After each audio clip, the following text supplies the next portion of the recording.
em nome da Tinta da China, queria agradecer, em primeiro lugar, agradecer a vossa presença. Queria também pedir desculpa pelo meu atraso, estávamos a achar que era às 19, mas vamos tentar aqui recuperar um bocado o tempo perdido. Estamos aqui hoje na Feira do Livro, juntando dois livros que publicámos e que nos fez sentido, por motivos que compreenderão, promover aqui uma conversa entre os seus autores. E estou a falar das histórias de vida da luta armada, antes e depois do 25 de Abril, da Raquel Beleza da Silva, e de As RP25 e o Pós-Revolução, do Francisco Bairrão Ruivo, mais recente. E pronto, queria ouvir-vos um bocado sobre, na verdade, podemos chamar isto, sempre foi um bocado, mas parece que é um tema o tema da luta armada, que tem voltado mais para o debate público, que tem merecido também mais atenção, como vocês os dois também fizeram esse processo, não é? De dar atenção ao tema, de ir buscar de maneiras muito diferentes, não é? A Raquel é mais da área das relações internacionais, mas fez aqui um trabalho até de um bocado quase de história oral, não é? De falar com as pessoas, e o Francisco Bairrão Ruivo, mais historiador e focado num movimento específico dentro das várias lutas de que poderíamos falar, pelo menos dentro da história portuguesa e da história da Revolução e já da democracia. E não sei qual dos dois, se calhar passo a palavra à Raquel, mas se calhar começámos um bocado por falar um bocadinho de cada livro e depois encontramos aqui os pontos em comum e falámos um bocado mais do tema em geral. E por isso, Raquel, queria-te perguntar, começar por te perguntar o que é que te levou a querer contar estas histórias de vida da luta armada e talvez algumas das dificuldades ou das questões que encontraste.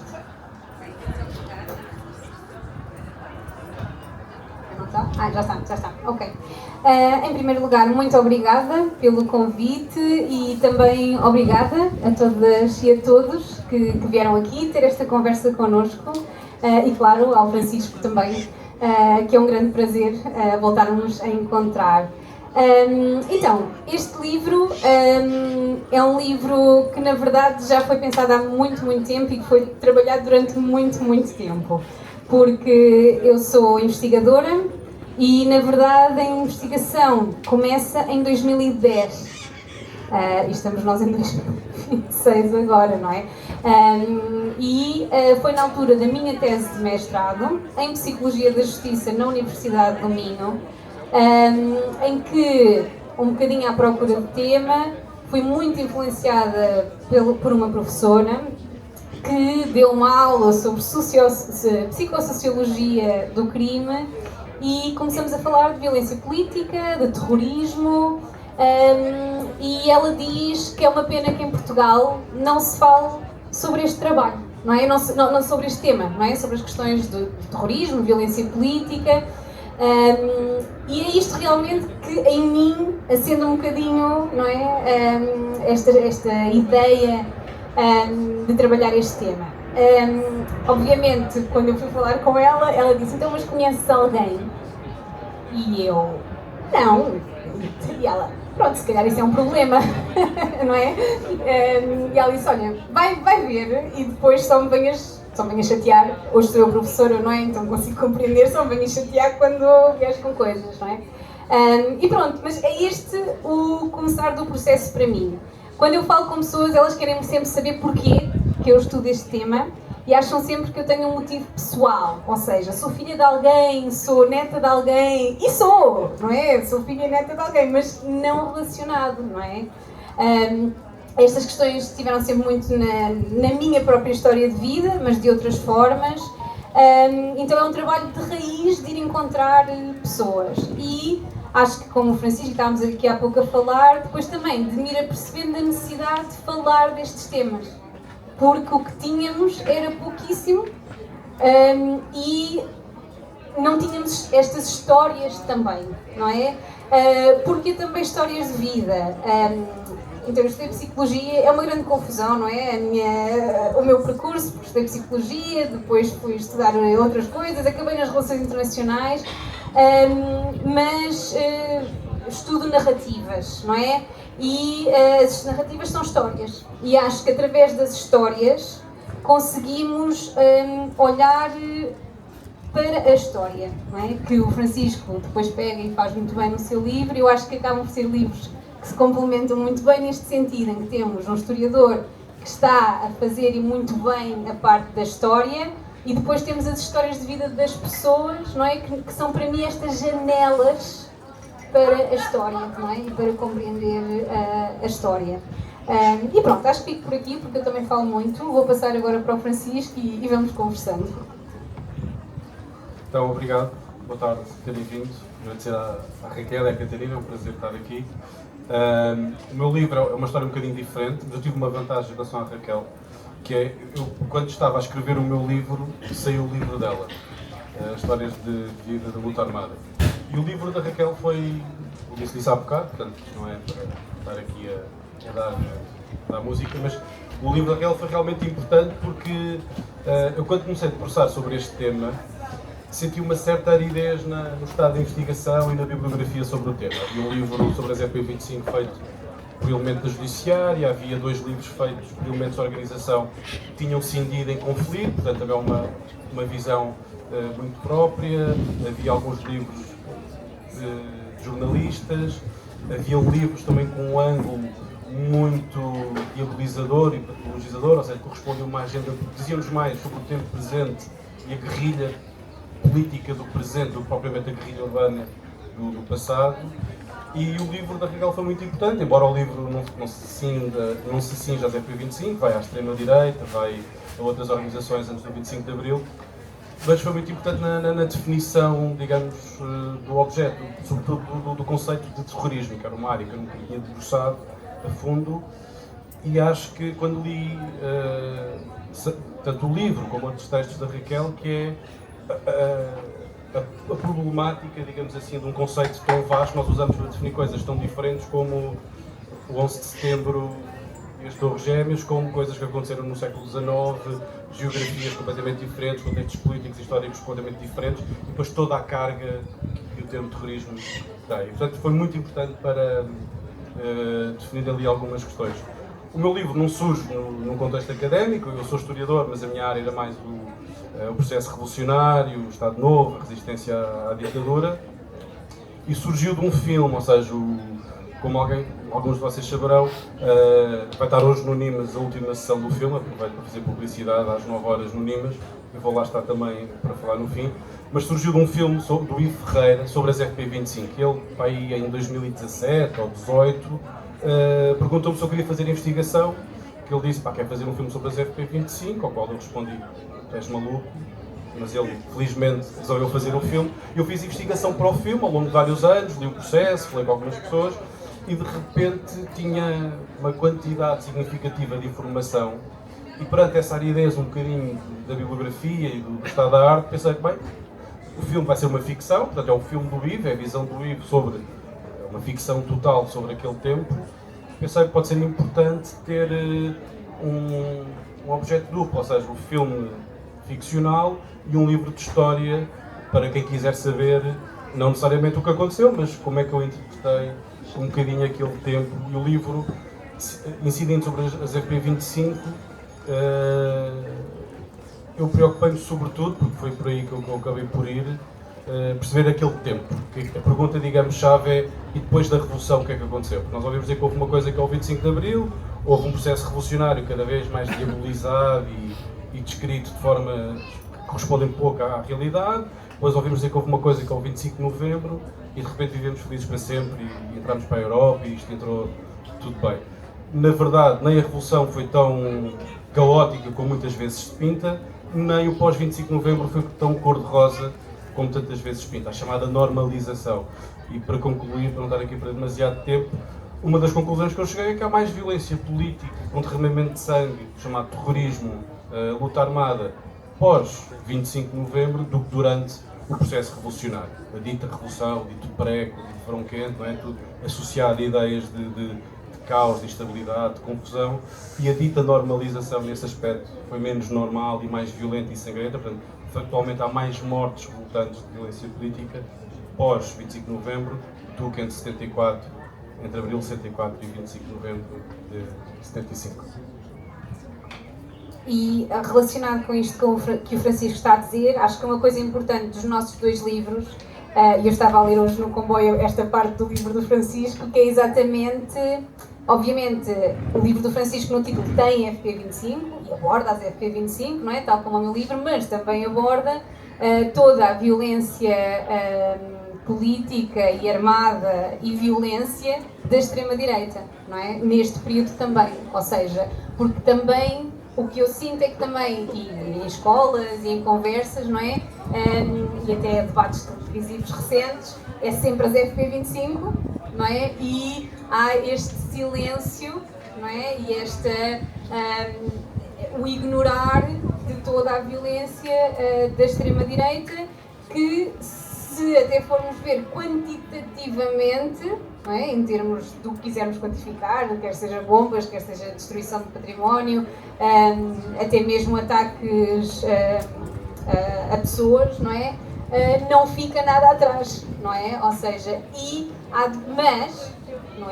mas há uma diferença de tratamento muito grande em relação aos, como eu chamo, militantes, não é? Ou ex-militantes da extrema-direita e os militantes das FP25, não é? E eu acho que o teu livro também faz isso muito bem, até coloca uma tabela, que eu acho que é ótimo, não pode ser mais claro, não é? Destes ataques, não é? Destes eventos, que também temos, pronto, há algumas pessoas, o Miguel Carvalho fez um ótimo trabalho acerca disso, não é? Mas acho que é importante atentarmos para isto que eu e a Ana Sofia Ferreira, num artigo, chamamos de revisionismo histórico, não é? Juntamos-nos a outros historiadores, não é? Que já falam disto, como Manuel Lopes, Manuela Cruzeiro, e tentamos perceber porquê, não é? Porquê que há este silenciamento de uma violência política, não é? Em relação a outra. E tu também procuras dar explicações nessa área, e acho que é importante trazer sempre estas duas coisas, não é? Ou seja, até porque temporalmente são muito próximas, contextualmente são muito próximas, não é? No meu livro o que têm é então as histórias de vida dos dois lados, não é? Tanto das militantes do MDLP e do ELP, como depois das FP25 e também antes do 25 de Abril, não é? Araboar e BR. E é interessante porque obviamente são histórias de vida muito diferentes, não é? Até de um ponto de vista de análise. Eu tive algumas pessoas entrevistadas que me disseram que eu era doida de estar a fazer isto e estar a misturar tudo, não é? E não conseguiam perceber muito bem como é que eu estava a misturar tudo, mas a questão é que são momentos temporais, não é? Tanto que eu depois faço esta divisão dos militantes pré-revolução, contra-revolução e pós-revolução, porque para mim há aqui uma linha temporal, e acho que tu também, não é? Também fazes isso no teu livro, que nós não podemos deixar de terem atenção, não é? Que há aqui vários momentos, mas que, não é? As pessoas são mais ou menos as mesmas, não é? E estamos a atravessar todos estes momentos históricos. Agora estamos a olhar para trás, não é? E quando eu falo com as pessoas pela primeira vez em 2010, e depois em 2013, e agora em 2024, para um documentário que está prestes a sair, é olhar para trás, não é? Mas isso também nos ajuda a ter a meta-narrativa, não é? Do que eu era naquela altura, não é? Como é que eu via o passado, como é que eu olhava para o futuro e como é que eu hoje olho para o passado e olho para o futuro. Porque eu acho que o meu livro também tem muito esta questão de com quem as pessoas estão a falar. E eu faço esta reflexão também como investigadora, não é? Porque eu, com 22 anos, a entrevistar pessoas é diferente, não é? De o Francisco, não é? A entrevistar as mesmas pessoas. E eu tenho muito essa consciência, não é? Que há aqui uma co-criação de histórias entre mim e todas as pessoas entrevistadas aqui. Mas que isso também é interessante desse ponto de vista, porque eu senti-me muito vista como a audiência futura, não é? Esta pessoa vai representar-nos para o futuro, não é? Para a nova geração. E é interessante também ler isto nessa luz, não é? De como é que nós queremos que esta história seja contada, não é? Obrigada. Eu acho que senti também da parte de ambos, nas vossas intervenções, um certo espanto por haver pouca. Por isto ainda não ter sido suficientemente tratado, ou por terem encontrado pouca bibliografia, poucos trabalhos, poucas entrevistas, lá está, onde é que estão estas pessoas, quando é que contam as suas histórias, e também perante isto que agora disseste, não é? Desse revisionismo, não é? Dessa dificuldade em tratar esta história com alguma distância e com uma reflexão crítica que não seja demasiado contagiada. Pergunto-vos primeiro porquê que há essa diferença, não é? Que tu estavas a referir entre como se fala da questão da extrema-direita e depois, por exemplo, das FP25, e porquê que não há mais esta história, porque esta história não está mais tratada, é um trauma, é por falta de vontade, é porque não se quer ir mexer nisto. Da vossa perspectiva, que estiveram no terreno e a falar com as pessoas ou a investigar as fontes, o que é que vocês acham que nos está a afastar desta história? Nos dois casos, seja da extrema-direita seja da extrema-esquerda, eu acho que, ao ser uma história violenta, sangrenta, com mortes, traumática, desde logo cria uma certa inibição. No caso das FP25, ela é sobretudo ativada pela direita para diabolizar o poder popular, o hotel, o próprio processo revolucionário, um campo político muito heterogéneo, mas tudo relativamente à esquerda. Enquanto a esquerda, eu penso que à esquerda evita-se um bocadinho de falar sobre as MP25, talvez devido ao papel preponderante do Hotel Saraiva de Carvalho, porque se o Hotel Saraiva de Carvalho é alguém que nos deu, é um herói no sentido em que operou no 25 de Abril, foi uma figura fundamental no dia 25 de Abril e nos garante a liberdade e a democracia e acaba com 48 anos de ditadura. Por outro lado, passado uns anos é alguém que cria e dirige uma organização terrorista. Eu acho que isso faz com que a esquerda também tenha alguma dificuldade a olhar para as MP25. Relativamente ao terrorismo ou à violência da extrema-direita, eu acho que a coisa é um bocado mais complexa, porque uma das coisas, a minha área de estudo, como eu disse, é o processo revolucionário, e uma das coisas que me intriga é algo que foi tão preponderante na primavera e verão de 75 e mesmo depois do 25 de novembro, é uma nota de rodapé, seja no discurso historiográfico, seja no senso comum. Não se fala do terrorismo de extrema-direita, fala-se muito mal e muito superficialmente. Eu diria desde logo porque o grau de envolvimento de igreja, forças armadas, partidos políticos democráticos, não digo cumplicidade, mas pelo menos alguma conivência com as ações políticas da extrema-direita é algo comprometedor para elementos fundamentais da nossa sociedade e do nosso próprio sistema democrático. Naquele momento, eles estavam, não direi do mesmo lado da barricada, mas sobretudo o inimigo era comum. O inimigo era a extrema-esquerda, era o PCP e, portanto, há ali uma certa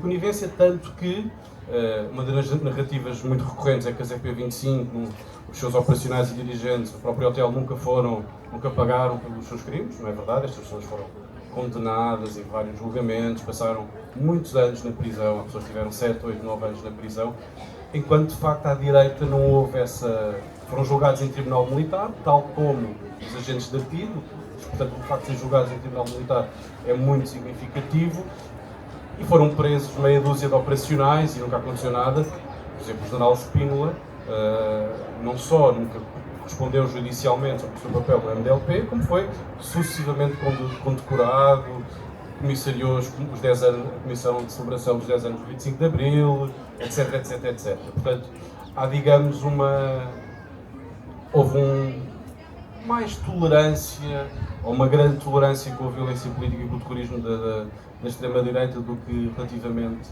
às FP25. De facto, e muitas vezes as duas coisas são usadas como para justificar uma com a outra, só que não foi o meu intuito, e certamente também não foi o da Raquel, mas eu acho que é impossível. Isto hoje para nós parece muito claro, 25 de Abril, 25 de Novembro, as fronteiras cronológicas são muito evidentes. Mas quem está embrenhado na atividade política, em situações de clandestinidade e clandestinidade, o 25 de novembro não foi necessariamente uma ruptura tão evidente como nos parece hoje. Se perguntarmos a estes militantes, eles dizem, não, continuei até 76, 77, 78 a fazer o que fazia em 75. Portanto, há um contínuo, e portanto, eu não consegui analisar as FP25, que se começam a organizar a partir de 76, sem olhar também para a violência política, porque são contemporâneas, e a violência política da extrema-direita. E a violência política da extrema-direita, ao contrário também do que muitas vezes fica fixado, ela durou até ao final dos anos 70 e início dos anos 80. Em 79, Figueira Torres, que eram umas pessoas envolvidas no MDLP, é alegadamente assassinado por outros elementos da organização, de modo a não falar no tribunal. Ainda há ações de uma organização que era o SCODEC, que é uma coisa ligada à Angola, etc., residual, mas ainda fazem ações até ao início, até 81, 82. Portanto, eu não consegui separar estas duas histórias. E daí ter, depois basta ver o que se passou nos últimos meses ou semanas, a ligeireza com que se fala de todos estes assuntos. Não há de facto um conhecimento consolidado sobre estes assuntos, e daí a ideia de fazer o livro e a importância de livros como o da Raquel. Eu concordo com o que o Francisco disse, sem dúvida. No artigo que eu já referi com a Ana Sofia Ferreira, nós também fomos buscar muito o contexto da época em que temos, obviamente, a entrada na CEE, mas também entramos rapidamente em crises financeiras, não é? Entramos rapidamente na história do FMI, não é? E nas entradas do FMI, etc., nos governos Cavaco Silva e nesta diabolização do 25 de Abril, não é? Ou seja, a culpa do Estado do país é do 25 de Abril, que não era preciso, porque nós íamos lá chegar na mesma, não é? E agora estou a fazer citações diretas, porque é um bocadinho, eu só quero completar o que tu disseste pela voz, não é? Com quem eu falei, não é? Porque à direita as histórias são, nós íamos lá chegar na mesma, não vês Espanha. Chegou lá, né? Quer dizer, não precisou de, não é? Por isso nós também lá íamos chegar e não precisávamos do 25 de Abril para nada, e isto vê-se depois na conjuntura, não é? Eu acho que há aqui esta conjuntura política que alimenta que a direita, não é? Não haja este foco nestas ações como terrorismo ou como violência política, ou, não é? Mas que depois, quando vem a esquerda fazer, não é? Já é. Não é? Mas pronto, mas também sem dúvida o que tu disseste da questão do MDLP e o ELP serem constituídos por militares, não é? Quer dizer, com o grande apoio de Espanha, não é? Pessoas que estavam em Espanha, não é? Exilados, mas que facilmente vinham a Portugal ver as famílias, também escreves isso no teu livro, não é? Que facilmente, ou seja, se movimentavam especialmente nas fronteiras a norte, e que estavam muito bem em Espanha, como eles próprios explicam, sem ninguém os chatear, não é? Então também não eram propriamente apoiados, digamos assim, mas também ninguém os chateava, não é? E isto tudo em democracia, não é? Estamos a falar aqui, então eu acho que esta análise aqui é muito importante. Depois temos, então, as militantes das FP25 a explicar que é também uma altura de... Eu gosto muito não é? Como chamo Jaime aqui no livro, ele diz no 25 de Abril é como se os capitalistas tivessem ido de férias. Foram assim de férias para o Brasil. Mas 2 anos depois tens toda a gente de volta. Estão cá todos outra vez e ocupam exatamente os mesmos lugares na sociedade que tinham antes. Não é? Então, aqui a questão que se põe é o que é que vamos fazer perante isto, não é? Ou seja, ver simplesmente o retorno do que era antes do 25 de Abril, não é? Então há aqui uma frustração muito grande, não é? Alguns falam neste sonho que quase atingimos e que depois com 25 de Novembro cai tudo por terra, não é? E uma pessoa faz o quê? Não é? Nas histórias há muito esta questão, não é? Estamos no momento de...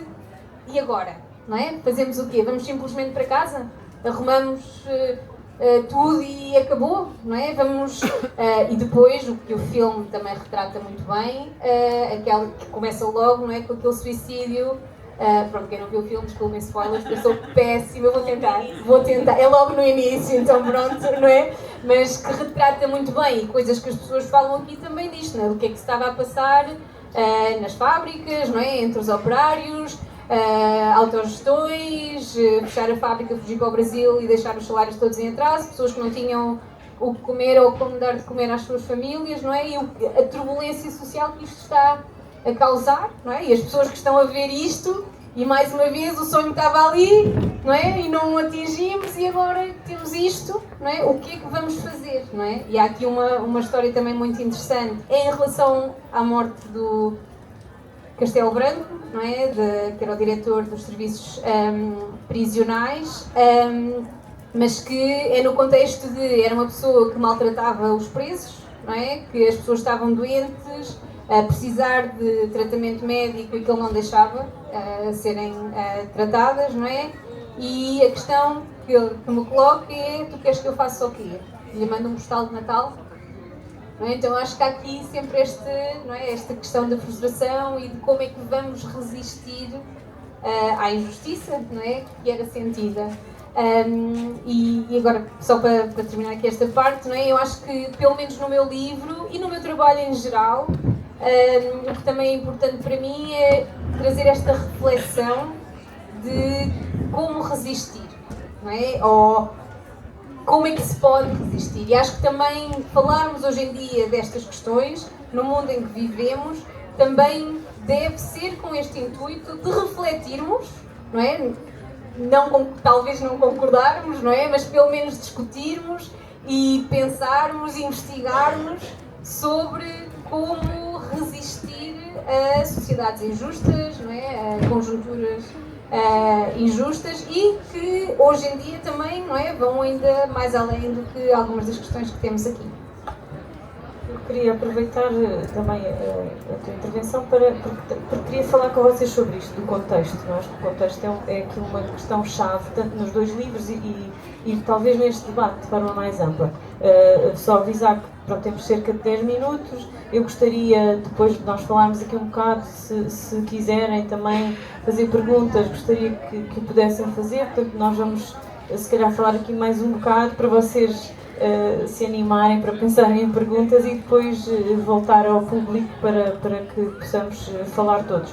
Mas eu acho que há esta questão do contexto, que é, estamos a falar de violência, obviamente estamos a falar de vítimas, estamos a falar de coisas que, se nós lermos sem contexto nenhum, nos parecem simplesmente violentas, não é? A luta armada tem isso, podíamos, sei lá, se falarmos das lutas de libertação das ex-colónias sem o contexto da colónia, não é? Parece só um monte de crueldades atrás das outras.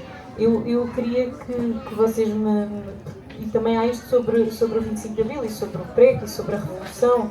De repente, falar da Revolução, no teu lançamento, o Luís Trindade falou disto, não é? Parece que as pessoas estão à espera, de repente, vamos falar de uma revolução, vamos falar de um processo revolucionário, mas não pode ter havido coisas sujas, não pode ter havido, não pode ter sido violento, não?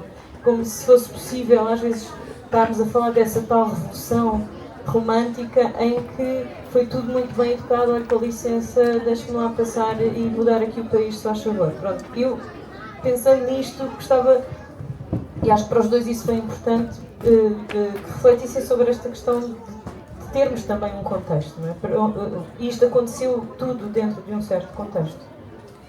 Eu acho que as questões da violência política têm sempre muita dificuldade em ser pensadas, não é? E o Luís Trindade também falou nisso no lançamento, que é, nós hoje temos dificuldade em pensar o século XX, no sentido de que o século XX foi um século violento, de várias formas.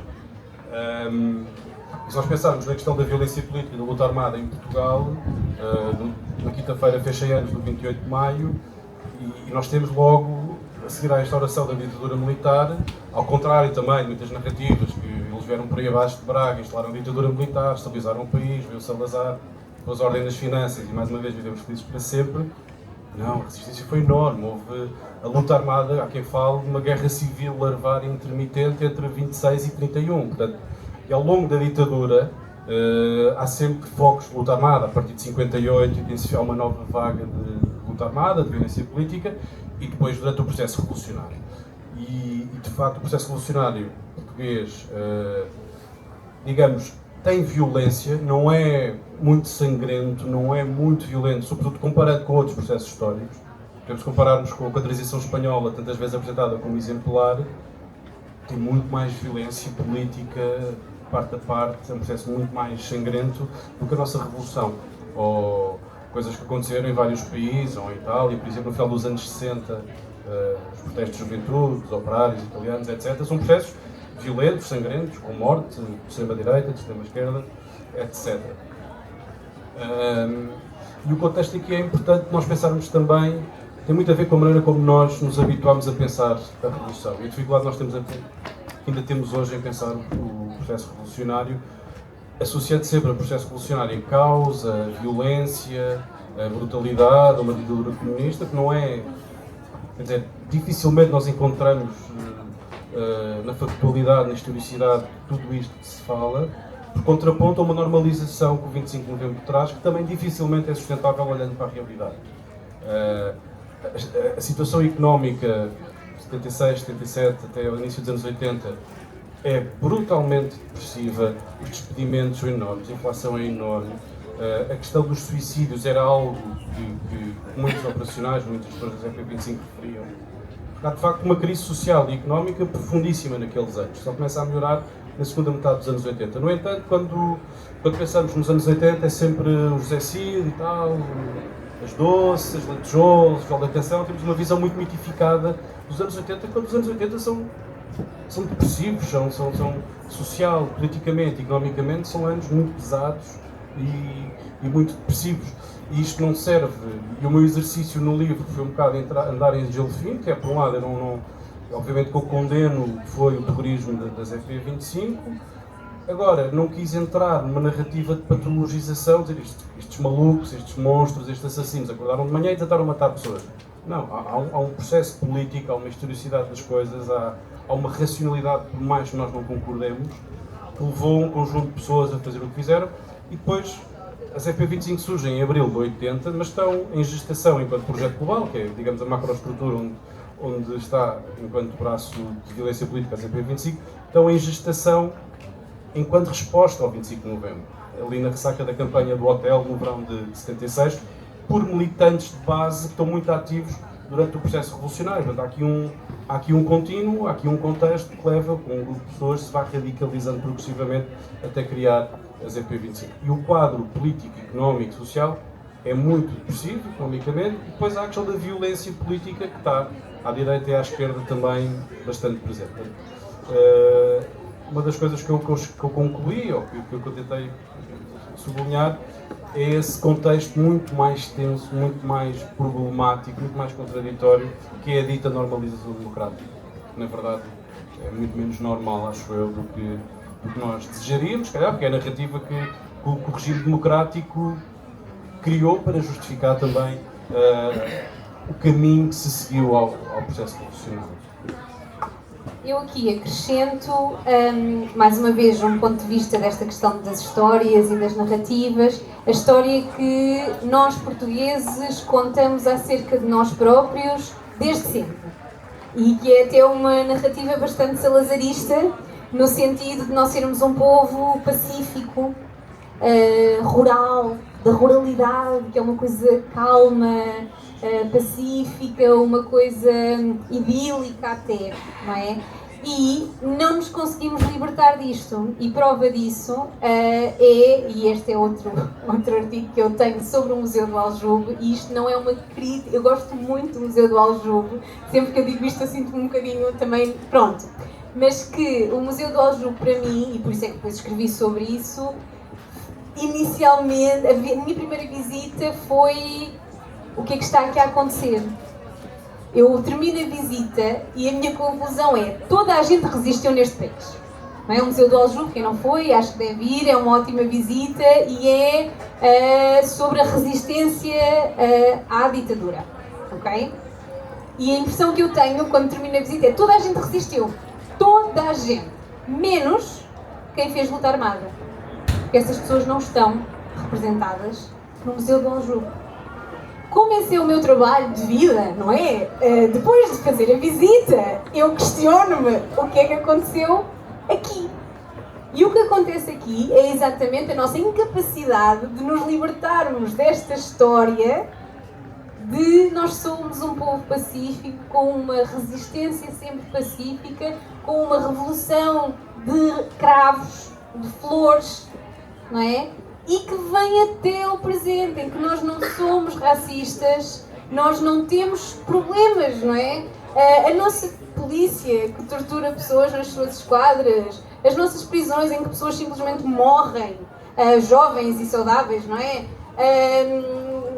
O Odair Muniz, os incêndios, não é? Se não quisermos... Todas estas partes da história são... Não, isto não está a acontecer aqui. Não é? Então eu acho que há aqui uma necessidade de reflexão novamente, não é? E de realmente pensarmos desde, não é agora, e acho que estes livros também, não é, contribuem para isto, mas repensar, não é? Nós como portugueses, não é? E como é que tem sido realmente e porquê que silenciamos pessoas que fizeram de outra forma, que resistiram de outra forma, não justificando, não é? Não é disto que nós estamos aqui a falar, mas incluindo para até pensarmos, não é? Estas formas de resistência e estas formas que as pessoas veem como alternativas, não é? À história que vigora, não é? Que não é a história toda, não é? Que silencia muita coisa. Eu trabalho no Museu do Aljube. Nós não sabíamos, Francisco. Mas de facto, por isso é que eu referi a esta coisa de... A resistência à ditadura fez muitas vezes de armas na mão. Matando, pondo bombas, fazendo revoltas. E de facto no último piso está lá uma coisa da AR e uma coisa das brigadas revolucionárias. Mas de facto, e tem muito a ver com esta ideia de... A proporção não faz jus à importância que teve. Por isso é que eu refiro, desde o início da implantação da ditadura militar, que a violência política contra a ditadura e depois contra o Estado Novo vai estar sempre presente até 74, o próprio golpe de 25 de Abril, correndo muito bem e não morrendo ninguém, à exceção das pessoas mortas pela PIDE, de uma forma completamente absurda e estúpida e sem necessidade, não deixa de ser, foi obviamente um ato de violência política das Forças Armadas, que derrubam pela força o regime. O regime estava tão podre que não ofereceu resistência, felizmente, mas até isso é substituído pelos escravos, pela grânula, pelo lado, que de facto é fantástico, é muito mais bonito, mas há um lado violento em toda a resistência e no próprio derrube da ditadura. Aqueles homens, quando saem de madrugada para derrubar a ditadura, estão prontos para o que der e vier, não é? E de facto isso vai sendo apagado em nome daquela conversa dos brancos costumes, daquele país pacífico. De facto, vendo, por exemplo, essas questões que tu referiste das quadras, etc. Relativizemos um bocadinho esses grandes costumes, para não pensar na violência da ditadura em África e do colonialismo português, que é outra história por contar também, porque também muito traumática e muito violenta, e há todos esses espaços, às vezes o Rui fala nisso quando pensou neste filme, é os espaços em branco entre as páginas dos livros de história, aquelas coisas que não se vai falando, que são difíceis de tratar, mas que têm que ser feitas. E também o Aljube tem tentado, não na sua posição permanente, que é uma pena, não é? Mas tem gravado e tem feito muitas coisas depois, já com pessoas da ARA, por exemplo, não é? Mas também é tal coisa. O meu ponto é mesmo só este, que nós não fizemos, porque depois temos a presença de a violência dos movimentos de libertação nas colónias, mas são os outros, não é? Não é quem está fora, não é? Nós temos esta dificuldade de nós. Não é? Nós também não é? Não somos assim tão pacifistas como somos pintados, não é? Lidar mais com essa memória, não é? E depois com a violência do Estado, não é? Eu acho que é com esta memória, não é? De quem não é Estado e fez violência e onde é que qual é o papel, qual é o lugar, não é? A violência do Estado é muito brutal. Na ditadura, evidentemente, é uma brutalidade constante, mas pós 25 de novembro, na dita normalização, a violência, a violência policial e do Estado sobre protestos, não apenas protestos sociais e políticos, mas a violência cotidiana é bastante assinalável. Morre muita gente em cargos policiais, em coisas do género. E isto também não se fala, não é? É outro livro, não é agora, não é? Mas os filmes ainda está muita coisa por fazer. Aliás, o Ivo também vai fazer um filme também a partir de um outro livro que nós publicámos, que é A Casa dos Mortos, da Maria José Oliveira, sobre a violência do Estado em Moçambique durante o Estado Novo. Desculpem, fiquei sem tempo para as vossas perguntas, já me estão a fazer imensos sinais. Eu queria muito que pudéssemos conversar, mas podem culpar aquela menina, para não me culparem a mim. Mas, de qualquer forma, muito obrigada, acho que foi uma ótima conversa. Estão aqui estes 2 livros para, se quiserem também conhecer melhor o trabalho da Raquel e do Francisco.